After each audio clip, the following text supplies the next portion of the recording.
नमस्कार शेतकरी मित्रांनो, agroone.com मराठी यूट्यूब चॅनलमध्ये आपल्या सर्वांचं हार्दिक स्वागत। मित्रो, आज agroone.com मराठी तर्फे प्रामुख्याने जी चर्चा आपण करणार आहोत तर गुलाब बागेवर पडणारे रोग आणि त्यावर केले जाणारे शाश्वत नियंत्रण।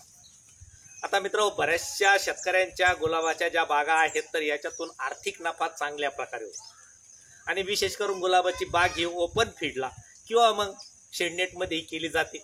पण ओपन फील्डला सुद्धा खूप चांगल्या पद्धतीने याचे पैसे होतात। याचा सविस्तर लागवडीचा व्हिडिओ आपण नंतरच्या व्हिडिओमध्ये बनवणार आहोत। पण आज जो प्रामुख्याने विषय आहे तर गुलाबाच्या बागेवर पडणारे रोग आणि त्यावर शाश्वतपणे नियंत्रित उपाय। आता मित्र, गुलाबाच्या बागेवर सर्वप्रथम रोग पडतो तो माव्याच्या माध्यमातून पडतो। आता मावा म्हणजे रस श्वासणाऱ्या किडींच्या अंतर्गत ज्यावेळेस या गुलाबाच्या बागेवर रोग पडतात त्यावेळेस आपल्याला साधारणपणे डायमिथोएट 30% EC साधारण 20 लिटरच्या पंपाला 30 ml घेऊन जर आपण फवारलं तर माव्याचा जो काही प्रादुर्भाव आपल्या गुलाबाच्या बागेवरती आहे तर तो आपण घालू शकतो। विशेष करून मित्र, ज्यावेळेस मावा येतो त्यावेळेस जर आपण सुरुवातीला जर 5% निंबोळी अर्काची फवारणी केली तर बऱ्यापैकी 5% निंबोळी अर्काच्या फवारणीचे परिणाम या गुलाबाच्या बागेवर दिसून येतात। आणि त्यानंतर साधारण 8 दिवसांनी आपण जर हे डायमिथोएट म्हणजे रोगर जर 20 लिटरच्या पंपाला 30 ml घेऊन फवारलं तर खूप चांगल्या पद्धतीने या माव्याचा बंदोबस्त होऊन जातो। आणि त्याचबरोबर जर दुसरी फवारणी मग 8 ते 10 दिवसांनी करायची असेल तर मग लिटरला 1 ml मेलिथिओन घेऊन जर आपण फवारलं तर चांगल्या प्रकारे या रोगाचा बंदोबस्त म्हणजे शेड्यूलेबल आपण करू शकतो। आता मित्र, पुढे चालून या गुलाबाच्या बागेवर जे पडत्या तर आळ्या पडतात। आता विशेष करून हिवाळ्यामध्ये या रोगांचा प्रादुर्भाव जादा प्रमाणात होतो, कारण हे जे काही वातावरण आहे या किडींना पोषक करतात। आणि आळ्याच्या माध्यमात सिजंटाचं लक्षात ठेवा, पॉलिट्रिन C44 खूप चांगल्या पद्धतीच्या पहिल्या 2 स्टेपमध्ये 2 ज्या स्टेप आळ्यांच्या असतात त्याच्यात खूप चांगलं काम करतं। म्हणजे पॉलिट्रिन C44 याच्यात प्रेफोनोफॉस येतं 40% आणि सायपरमेथ्रिन येतं 4%। त्याच्यानंतर जर आळ्यांचं प्रमाण मोठ्या प्रमाणात असेल, आळ्याची स्टेज म्हणजे 2 स्टेजच्या पुढे म्हणजे मोठ्या आळ्या झाल्या असतील तर मग त्यावेळेस पॉलिट्रिन C44, त्याच्यानंतर एकलेक्स हे 20 लिटरच्या पंपाला 40 ml दोन्ही औषधं घ्यायचे आणि त्याचबरोबर त्याच्यात सिंबू साधारणपणे 20 लिटरच्या पंपाला 10 ml टाकायचं आणि फवारणी करायची। जशी बी तुम्ही फवारणी कराल तसा बी आळ्याचा जो काही प्रादुर्भाव आपल्या प्लॉटवरती आहे तो पूर्णपणे नाहीसा व्हायला मदत होईल। आता पुढे चालून जो रोग पडतो तो करप्याच्या आणि भुरीच्या अंतर्गत पडतो।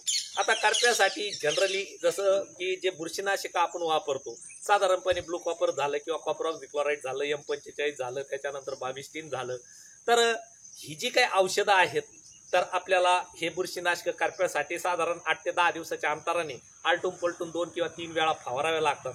फक्त यामध्ये आता 22-3 1 ग्रॅम 1 लिटरला घ्यायचे, बाकीचे कॉपर ऑक्झिक्लोराइड असेल किंवा डायथिनियम 45 असेल किंवा आपलं हे असेल डायथिनियम 45 ब्लू कॉपर, तर हेच 2-2 ml घ्यायचे म्हणजे 2-2 ग्रॅम घ्यायचे, जेणेकरून या करप्यावरती चांगल्या पद्धतीचा बंदोबस्त आपण करू शकतो। आता पुढे भुरीसाठी साधारणपणे डेनोकॅप किंवा कॅरेथेन, आता हे साधारणपणे 20 लिटरच्या पंपाला 10 ml घेऊनही आपण साधारणपणे 8 दिवसाच्या अंतराने फवारलं तर भुरीचाही बंदोबस्त खूप चांगल्या पद्धतीने होतो। आता मित्र, तसे करप्यासाठी खूप सारे औषधं आहेत, म्हणजे कवच आहे, पेनेक्झोल आहे, त्याच्यानंतर जसं डायथिनियम 45 आहे, ब्लू कॉपर आहे।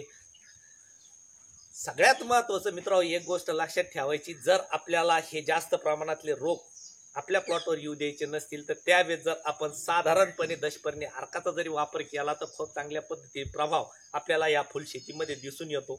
आणि बुरशीजन्य रोगांसाठी जर हळदीचा आणि दह्याचा वापर जर आपण 100 लिटरला 1-1 किलो जर करत गेलो तर खूप चांगल्या पद्धतीने या बुरशीनाशकांचा नाश म्हणजे बुरशींचा नाश आपण या हळदीच्या आणि दह्याच्या माध्यमातून करू शकतो। मित्रांनो, agroone.com मराठीची जी काही सिरियल आता ही पूर्ण होते तर खूप शाश्वतपणे पिकं आणि त्यावर पडणारे रोग आणि त्यावर केले जाणारे नियंत्रित इलाज तर खूप शाश्वत व्हिडिओ agroone.com मराठीने तुमच्यासाठी पाठवलेले आहेत। होता येईल तितका जास्तीत जास्त वापर करून स्वतःचंही डोकं वापरून अशा पिकांवर जर मात केली तर निश्चितपणे जो काही पिकातून येणारं उत्पादन आहे आणि त्यातून मिळणारा नफा आहे तर हा निश्चितपणे आपल्याला जास्त मिळेल। तर मित्रांनो, agroone.com मराठीतर्फे गुलाबाच्या बागेवर पडणारे रोग आणि त्यावर केले जाणारे नियंत्रित शाश्वत औषधी उपचार हा जर व्हिडिओ तुम्हाला आवडला असेल तर निश्चितपणे लाईक करा, शेअर करा, सबस्क्राईब करा, बहुतांश भावत मित्रांपर्यंत पाठवा. राम राम.